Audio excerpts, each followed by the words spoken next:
of KTLA and Sinclair pulled Kimmel from their ABC affiliates.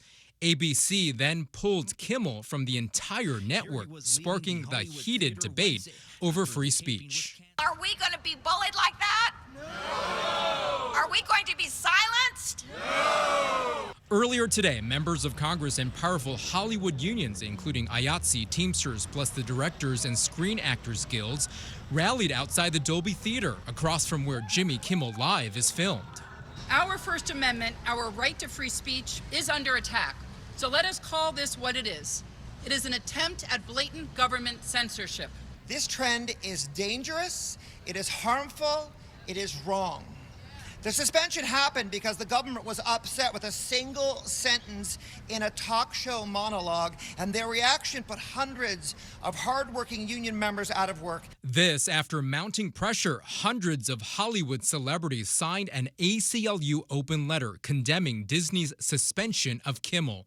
Stars like Jennifer Aniston, Robert De Niro, Tom Hanks, Jane Fonda, and Pedro Pascal, whose Star Wars trailer Disney released this morning. ACLU Executive Director Anthony Romero said, quote, "The silencing of Jimmy Kimmel and jawboning of media outlets through lawsuits and threats to their licenses evoke dark memories of the 1950s. We must remember, however, that Senator McCarthy was ultimately disgraced and neutralized once Americans mobilized and stood up to him. We must do the same today." Governor Gavin Newsom posting on social media saying, quote, "Thank you to everyone but FCC Chairman Brendan Carr. This is a win for free speech everywhere." And a spokesman for Turning Point USA, the conservative organization founded by Charlie Kirk, responded to this news on X, saying, quote, "Disney and ABC caving and allowing Kimmel back on the air is not surprising, but it's their mistake to make." Live in the news center, Gene Kang, KTLA 5 News. Thank you, Gene. The man accused of opening fire on a Sacramento TV station is due in court this afternoon. After posting bail on Saturday, Anibal Hernandez Santana was arrested again on probable cause for violating a federal statute. The FBI says it has to do with interference with communications of TV stations, which are licensed by the government. Shots were fired into the lobby of the ABC 10 building on Friday. No one was hurt, but it came a day after a protest over the suspension of Jimmy Kimmel Live. Hernandez Santana faces 3 felony charges, including assault with a deadly weapon. Tonight at sundown begins the Jewish High Holy Days as Jews around the world celebrate the Jewish New Year in a time of prayer and reflection in the faith. But recent attacks on the Jewish population and a rise in anti-Semitism has the community on edge. KTLA's Rachel Minitoff is live in Encino with how synagogues are preparing. Rachel. John, Sam, every synagogue will take it upon itself to determine the level of security it needs. At a place like Valley Beth Shalom here in Encino, you'll see armed guards and metal detectors. This is, of course, nothing new. Everyone is also going to have to show their ID and tickets to get into services. In the wake of unprecedented levels of anti-Semitism, the LA Jewish community is certainly on higher alert leading into the Rosh Hashanah holiday. Rosh Hashanah this year, it's a very hard one. And last year, since October 7, While the new year is celebratory and intended to be sweet, a bitter taste left behind over the last few months after vandals painted swastikas on Ventura Boulevard, targeted a Jewish business, and most recently this man seen taping swastika stickers to Teslas. My parents immigrated from the former Soviet Union to get away from this. And now, in 2025, this is being normalized. The mayor's office says it's met with Jewish leaders to devise safety plans. LAPD is stepping up patrols, coordinating with synagogues, already heightened security protocols, and is updating its databases of Jewish institutions and their locations.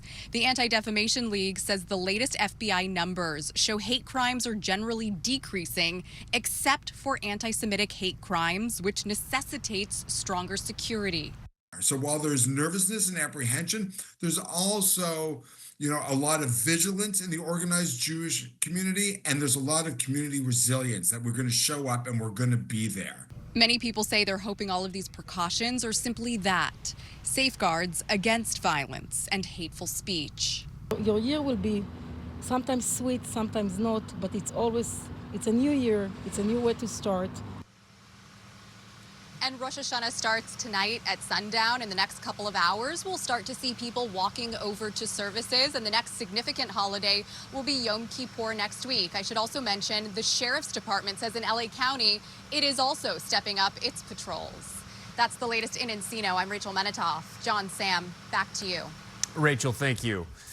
President Trump today linked the use of Tylenol during pregnancy to an increased risk of autism and ordered the FDA to issue a warning. The announcement comes despite the White House offering limited proven scientific evidence linking that painkiller to the disorder. Cabinet officials joined the president to announce they have assessed research, which they say indicates a drug likely in your medicine cabinet is linked to autism if a woman takes it while pregnant. Acetaminophen, the generic name for Tylenol. A Mount Sinai Harvard study reviewed all the existing literature and found the overwhelming body of evidence points to an association. Sure, you'll be able to find a study to the contrary. That's how science works.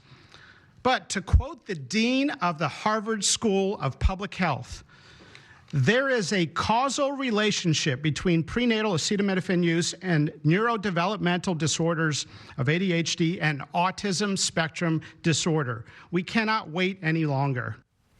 The president's pick to make America healthy again says physicians will be asked to work with women to assess the risk of taking acetaminophen while pregnant. This is the recommendation from the White House HHS acting director today.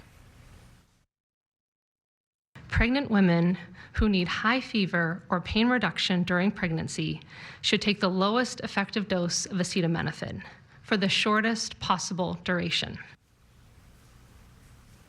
The maker of Tylenol, Kenvue, says the drug is safe, issuing this statement. The facts are that over a decade of rigorous research endorsed by leading medical professionals and global health regulators confirms there is no credible evidence linking acetaminophen to autism. We stand with many public health and medical professionals who have reviewed the science and agree. The FDA says, based on NIH research, it is approving a drug called leucovorin as a possible treatment for autism. It is often used for cancer treatment, regulating folate in the brain. The Autism Community in Action, it's an autism support and research organization in Irvine. They've been looking into this drug for 2 decades, and they say they have positive results. We'll speak with her in the 5 o'clock hour, but earlier today I spoke with a pediatrician who says today's announcement is too optimistic and lacking research. The science part of that is not well established. Although we would love to have an answer for what causes autism as well as a treatment, we're not there yet. And the announcements are not going to be really forthcoming yet until the scientific community around the world has really studied this and be able to replicate the data. Then we're left with the same situation that we're in, saying something looks promising, but it's not necessarily going to be the given treatment. And despite a link between vaccines and autism, the president said vaccines should be spaced out in babies in 4 to 5 sessions. And he says his administration is in the process of removing mercury and aluminum from vaccines. All right, we've got more coming up on the news at 4. Casey Montoya has your forecast. Hi, Casey. Hi, first full day of the fall. Won't really feel like it, though, until the end of the week. We'll talk about the rest of your work week forecast coming up.